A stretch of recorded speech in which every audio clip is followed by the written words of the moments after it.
हमारे चैनल से जुड़ने के लिए YouTube पर लिम्रा एजेंसी सब्सक्राइब करें।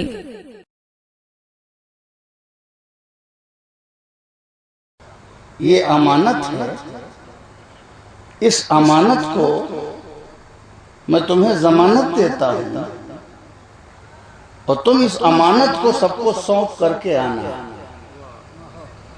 तुम मेरा अकीदा हो तो ऐसा हो अली की तरह हो। आजकल कोई कहते भैया यहाँ चले जाओ, हजरत हमको कहाँ मुश्किल में फंसा के जा रहे हैं, हम ही मिले थे, किसी और को ट्राई करो, मेरे से नहीं होगा, है ना। आजकल का ये अकीदा है। मगर नहीं, मौत के बिस्तर पर यस ठीक है हम सो जाएंगे, अमानत दे के आए ठीक है हम देंगे। गुलामी हो तो ऐसी हो, मोहब्बत हो तो ऐसी हो, अकीदा हो तो ऐसा हो, अकीदत हो तो ऐसी हो तो ऐसे ही हो, नहीं तो घर में कंबल ओढ़ के लेटे हो क्या फायदा। मगर हो तो ऐसी, वाबस्तगी हो तो ऐसी हो, सरशार हो जाओ, मानो तो फिर चपक के मानो, एकदम दिल से मानो, जिसको चाहो तो दिल से चाहो। ये फॉर्मेलिटी करने से कुछ नहीं होता। ये मज़ारों को भी, आप बुजुर्गों को भी जो चाह रहे हैं ना, सिर्फ मतलब से चाह रहे हैं, अपनी जरूरत, अपनी हाजत। इसलिए सिर्फ न मोहब्बत करो कि मेरी जरूरत पूरी हो, इसलिए मोहब्बत करो कि इन्होंने इस्लाम का कितना काम किया है, इसलिए मोहब्बत करो कि इन्होंने दीन कितना फैलाया है। गरीब नवाज लड़का दे दो, गरीब नवाज पैसा दे दो, गरीब नवाज जायदाद दे दो, गरीब नवाज परेशानी टाल दो। ठीक है, आप कहिए कि आप अल्लाह से दुआ करें कि मेरी परेशानी खत्म हो जाए, साहिबे औलाद हो जाऊं, ये सब उनके वसीले से। मगर उनसे मोहब्बत इसलिए ना करो मतलब वाली, ये देखो कि यही वो गरीब नवाज हैं जिन्होंने 90 लाख लोगों को इस्लाम का कलमा दे दिया।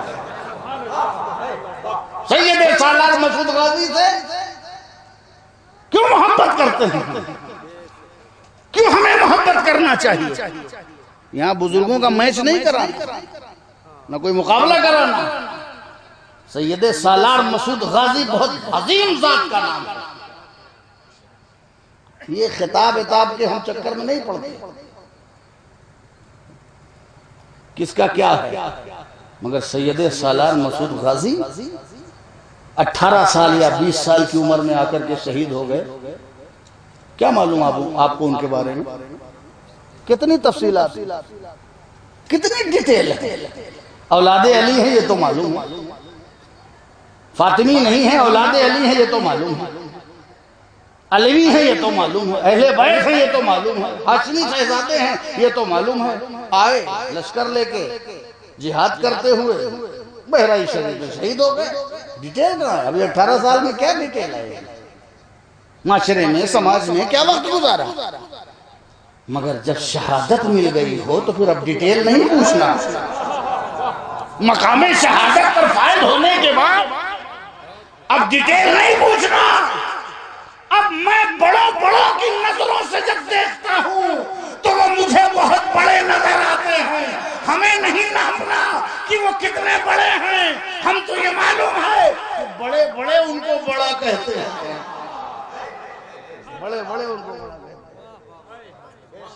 अभी एक आप बात आपने सुना, मैं एक बात और आपको सच्ची बता दूं। हजरत मखदूम अशरफ सिमनानी ने इरशाद फरमाया, ये बहुत बड़ी बात कि जितनी मर्तबा मैंने खिज़्र अलैहिस्सलाम को सैयद सालार के आस्ताने पे देखा, इतना मैंने कहीं नहीं देखा। अल्लाह, जितनी मर्तबा मैंने वहां देखा, इतना मैंने कहीं नहीं देखा। और आपने तलकीन फरमाया कि वहां जाओ तो आधा सात जरूर हाजिर रहो, कि आधे घंटे के अंदर वहां पर हाजिर रहो, शायद हजरत खिज़्र ही से मुलाकात हो जाए, या हाथ मस हो जाए, या दामन में की हवा लग जाए, जो वलियों की खिदमत में और उनकी रहबरी में हर वक्त रहे हैं। खिज़्र अलैहिस्सलाम हमेशा वलियों को गाइडलाइन किया है, वलियों को अपने से अपने मकाम तक उनकी एक ड्यूटी है। तो उनके दामन की हवा लग जाए, यही क्या कम है ख्वाजा खिज़्र की। अब बताइए, देखने वाला भी बाकमाल और बारगाह वाला भी बाकमाल। और वही फिरोज शाह तुगलक बादशाह, उसने पूछा मखदूम मशरफ से कि बताइए कि इस बारगाह का क्या मकाम है, इस बारगाह का क्या मर्तबा है, सैयद सालार की बारगाह का क्या मर्तबा है। तो मेरे मखदूम ने बस एक जवाब दिया, उसे में सारा जवाब है।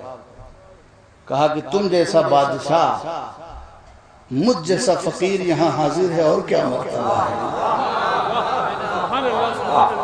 तुझ जैसा बादशाह और मुझ जैसा फकीर यहाँ हाजिर है, अब और क्या पूछते हो। क्या बताऊं, खतीबों की तरह जबरदस्ती कुछ मिला के बताऊं। कोई हिकायत गढ़े, कोई जिंदगी, कोई जीवन की शैली गढ़े, लोगों ने गढ़ गढ़ के सब लिख डाला। मगर जो कहा मुझ जैसा बादशाह, तुझ जैसा बादशाह, मुझ जैसा फकीर यहाँ हाजिर है, और क्या चाहिए।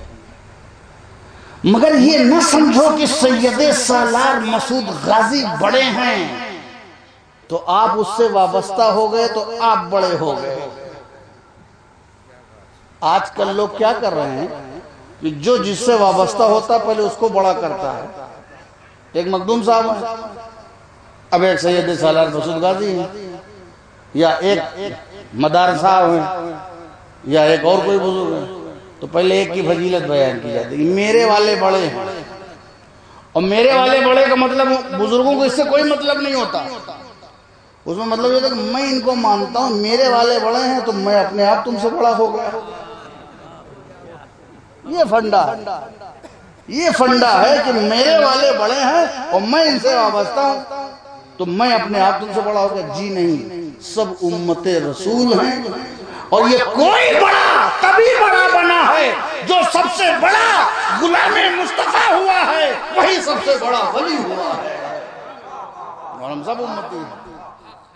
हम किस, और याद एक और बात नसीहत, हम किसी वली के उम्मती नहीं हैं, हम किसी वली के उम्मती नहीं हैं। हमने किसी वली का कलमा नहीं पढ़ा, हमने नबी का कलमा पढ़ा है। हमारे आका नबी, हमारा मरकज नबी है, हमारा मरकज गुंबदे खजरा है। ये अजमेर, ये किछौछा, ये देवा, ये महरारा, ये सब क्या है? ये सब वसीले हैं। ये मरकज तक पहुंचने के वसीले हैं। ये दरिया है, दरिया क्या है? ये दरिया है, दरिया है। मगर दरिया से पूछो तुम कहां जा रहे हो, किधर जा रहे हो? ए दरिया तू जा कहां रहा है? ए गंगा, ए जमुना, ए ताप्ती, ए नर्मदा, ए शारदा, ए गोमती, ए घाघरा, ए आजकल सरयू, तुम कहां जा रहे हो? तो सारे दरिया कहेंगे तुम्हें नहीं मालूम है, हम सब समंदर की तरफ जा रहे हैं, हम सब समंदर की तरफ जा रहे हैं, हमारा सफर समंदर की तरफ हो रहा है, हम किसी समंदर में मिलने जा रहे हैं। चलिए फिर हम समंदर के पास पहुंचे, और समंदर के पास पहुंचने के बाद हम किनारे पहुंच करके हमने कहा, कहां हो गंगा, कहां हो जमुना, सरस्वती तुम कहां हो, घाघरा तुम कहां हो, नर्मदा तुम कहां हो, कहां हो, दिखाई नहीं पड़ रहे? तो ज़बाने हाल से जवाब आएगा, जब हम बाहर थे, जब हम अलग थे, तब मेरा नाम था, तब मेरा नाम मोइनुद्दीन था। जब हम अलग थे, अजमेर में थे, तब मेरा नाम मोइनुद्दीन था। जब हम बगदाद में थे, तब मेरा नाम मुहीउद्दीन अब्दुल कादिर था। जब हम किछौचा में थे तब हमारा नाम अशरफ था, जब हम बहराइच में थे तब हमारा नाम सालार मसूद था, जब हम कहीं पर भी थे तब हमारा वहां नाम था। बगदाद आते तो बताते कि अब्दुल कादिर नाम है, अजमेर आते तो बताते मोइनुद्दीन है, किछौचा आते तो बताते कि मखदूम अशरफ है। लेकिन तुम समंदर में आकर के बेटा पूछ रहे हो कि मैं कहाँ हूँ? अरे मैं जब रास्ते में था तो मेरा नाम था, अब मैं मंजिल पर आ गया हूँ, अब मेरा वजूद यहीं पर है, अब मैं कुछ नहीं हूँ, न कुछ मोइनुद्दीन है, न मोहिउद्दीन है, न कोई अशरफ है, न कोई सालार मसूद गाजी है। दरिया कतरा दरिया में गया, दरिया नजर आने लगा। नारे तकबीर, नारे रिसालत, नारे रिसालत, औलादे मखदूम इस्तिगना, जश्न गुल वरा, नारे तकबीर, नारे रिसालत।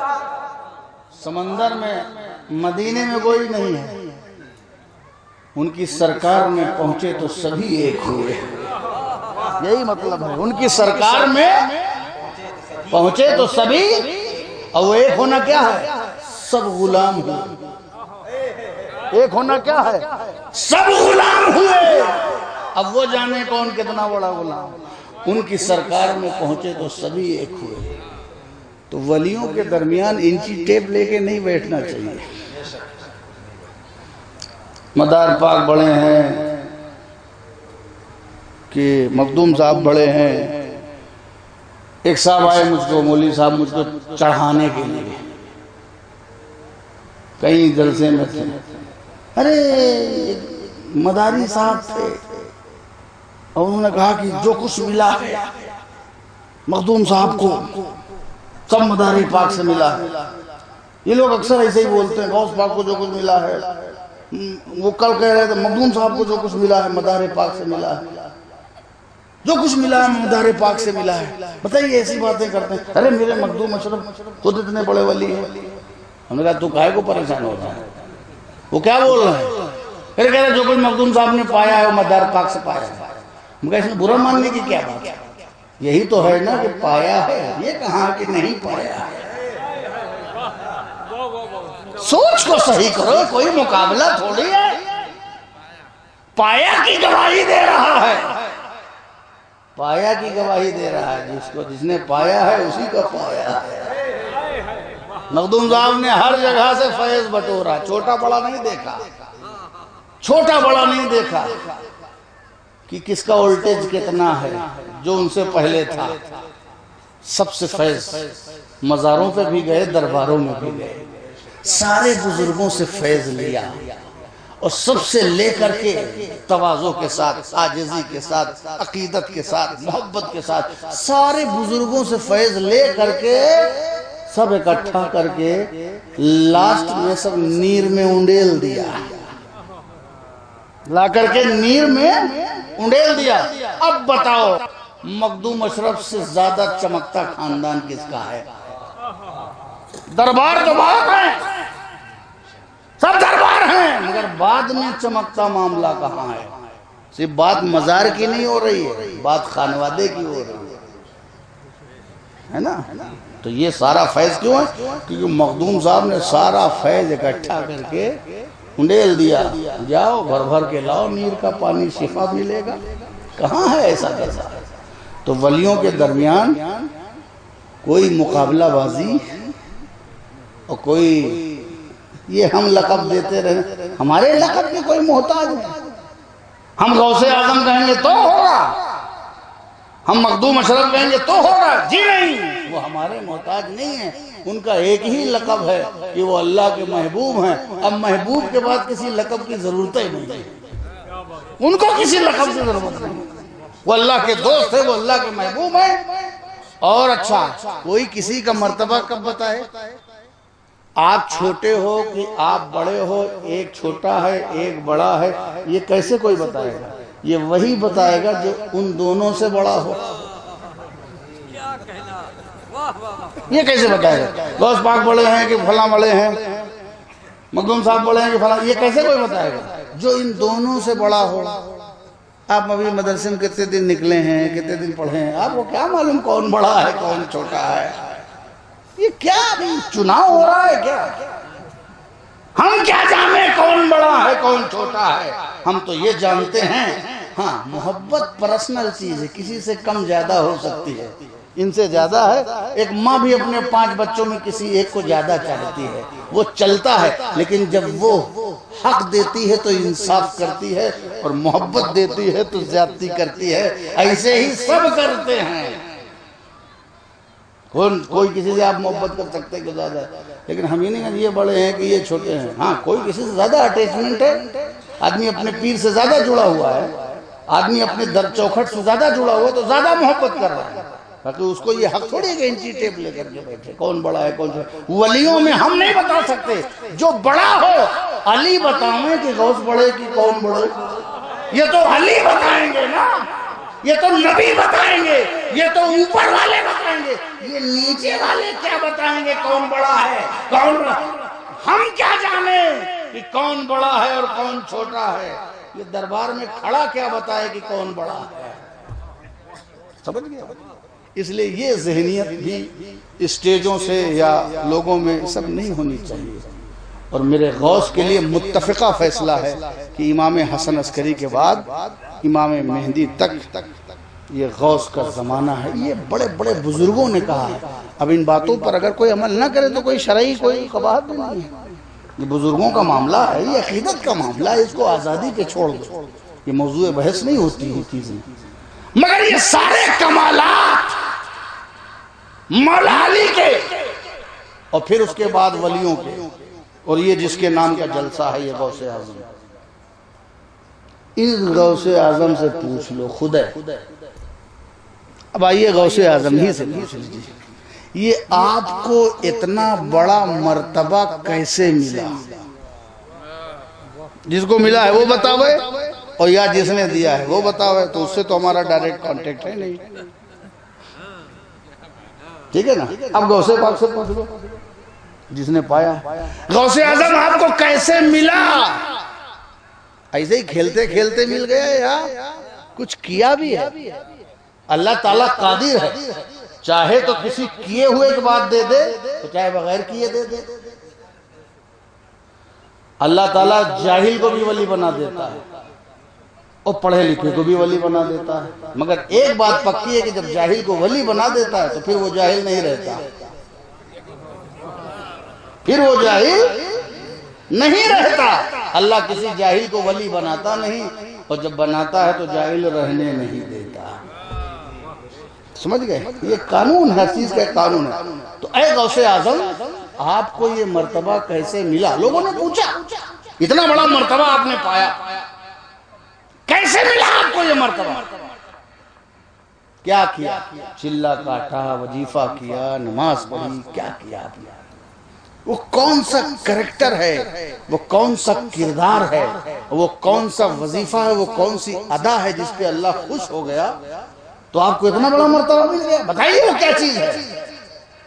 तो गौसे आजम ने इरशाद फरमाया कि अल्लाह ने जो मुझे गौसियत कुबरा का मनसब अता फरमाया है उसकी बस एक वजह है, और वो ये है कि अब्दुल कादिर जिलानी ने जिंदगी में कभी झूठ नहीं बोला। अल्लाह, वही सादिक होना जो मैं बता चुका हूं कि सादिक होना जरूरी है। ये सबसे बुनियादी चीज है। अल्लाह ताला ने मुझे ये मर्तबा इसलिए अता फरमाया है कि मैंने जिंदगी में कभी झूठ नहीं, झूठ बहुत से लोग ना बोले होंगे, मगर अब क्या पसंद आ गया? बहुत से लोग, बहुत से वाले सारे, कोई वली क्या बोला है क्या? किसी ने झूठ नहीं बोला, मगर इनके सच में क्या सच्चाई थी और अल्लाह ताला कैसे? तो अल्लाह ने मुझे ये मर्तबा इसलिए अता फरमाया कि मैंने जिंदगी में कभी झूठ नहीं बोला। कुछ भाई हमारे हैं जिन्हें शायद कभी सच बोला,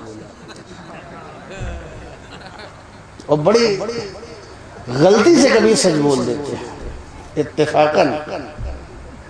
अरे भाई आप सच क्यों बोल दिए? कहा भाई हर इंसान से गलती होती है, मुझसे भी हो गई। और एक झूठ मैं अक्सर बताता हूं, एक झूठ तो ये है झूठ, और एक झूठ और चला है। और एक झूठ ये है कि मैं झूठ नहीं बोलता। अल्लाह, ये सबसे बड़ा झूठ है। एक झूठ तो झूठ है, और एक झूठ ये चला है कि मैं झूठ नहीं बोलता। अल्लाह, हमने कहा झूठ नहीं बोलता, ये सबसे बड़ा झूठ। तो किरदार इल्लल्लज़ीना आमनू व कानू यत्तकून, ईमान वाले हैं और तकवा वाले हैं। ईमान और तकवे के लिए सबसे पहली जरूरी चीज है कि आदमी झूठ ना बोले, ये बुनियाद है। जैसे शराब उम्मुल खबाइस है। शराब क्या है? उम्मुल खबाइस, यानी तमाम खुबासतों की, बुराइयों की जड़, अम्मा। तमाम बुराइयों की क्या है? अम्मा। उम्म माने माँ, असल, जड़, बुनियाद, बेसिक, फाउंडेशन, ये सब।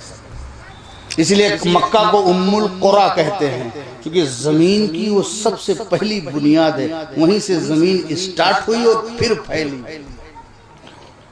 और यही कुरान को उम्मुल किताब कहते हैं, क्योंकि सारी किताब की वो बुनियाद है। समझ गए? और गौसे आजम की माँ का भी नाम उम्मुल खैर है। वो तमाम भलाइयों की माँ है, जड़ है। पता चला जब माँ भलाइयों की जड़ होती है, तब दरख्त में ऐसा फूल खिलता है जिसको अब्दुल कादिर जिलानी कहते हैं।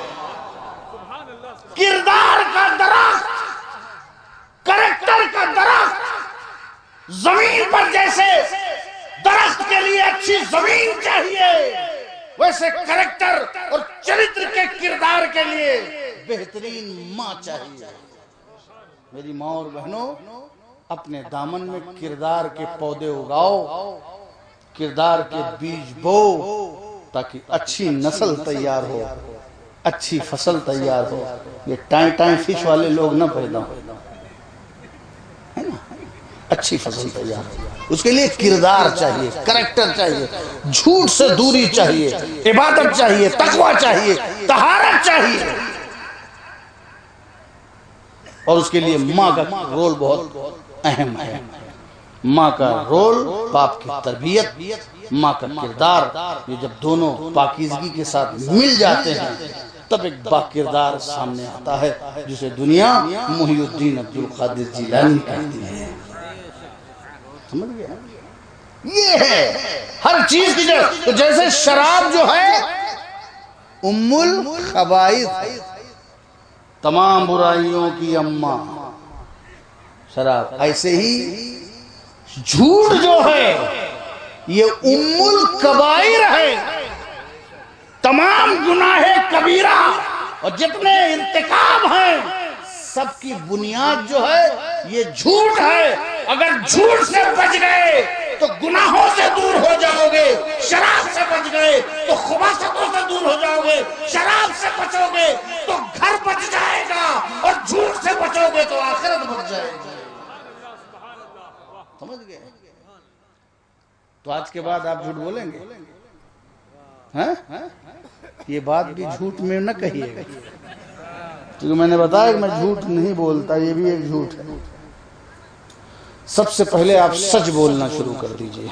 ये इतने दिन से लोग सच नहीं बोले हैं, तो जो कमजोरी आई, कमजोरी, हाँ मौलाना कह रहे हैं हसनैन साहब कि मोबाइल में बहुत झूठ बोला जा रहा है। बल्कि झूठ बोल बोल के मोबाइल खरीदा जा रहा है, और खरीद के फिर उस पर अलग झूठ बोल रहा है। दोनों तरफ से झूठ है। मोबाइल पे तो ऐसा ऐसा झूठ है। कहाँ पहुंचे? का बस वहाबगंज आ गए, और अभी फुर्सतगंज। भाई इसमें क्या मिलने वाला? कोई फांसी लगा देगा अगर सही सही बता दो। 10 15 20 मिनट बचाने के लिए कहाँ पहुंचे? बस यहाँ आ गए। क्या एक तो झूठ भी, वो भी इसमें लज्जतदार में झूठ ना बोलो, ये तो बेलज्जत है। तो झूठ से हमें परहेज करना है। झूठ से हमें परहेज करना, ये बेसिक है। और ये जो जबान की तासीर है ना, ये सिर्फ सच की वजह से होती है। ये मुर्दा जिंदा होता हो चाहे मुर्गा जिंदा होता हो, चाहे मुर्दा जिंदा हो और चाहे मुर्गा जिंदा। गौस पाक ने मुर्गा भी जिंदा कर दिया। मुर्गा ये आज वाले नहीं जो 10-10 रुपए में बिक रहे हैं, है ना। आज के मुर्गे तो बेचारे, उनको देख के ही इन्ना लिल्लाह पढ़ने की तबीयत कहती है। ये जो बेचारे 40 दिन में तैयार होते हैं मुर्गे, इनको तो देख के ही बस दिल चाहता है ये बेचारे ये क्या करने जा रहे हैं, झांकनी के आलम में। अब ऐसे प्लास्टिक के नायलॉन के मुर्गे हम लोग खाएंगे तो कहाँ पहुंचेंगे? हैं?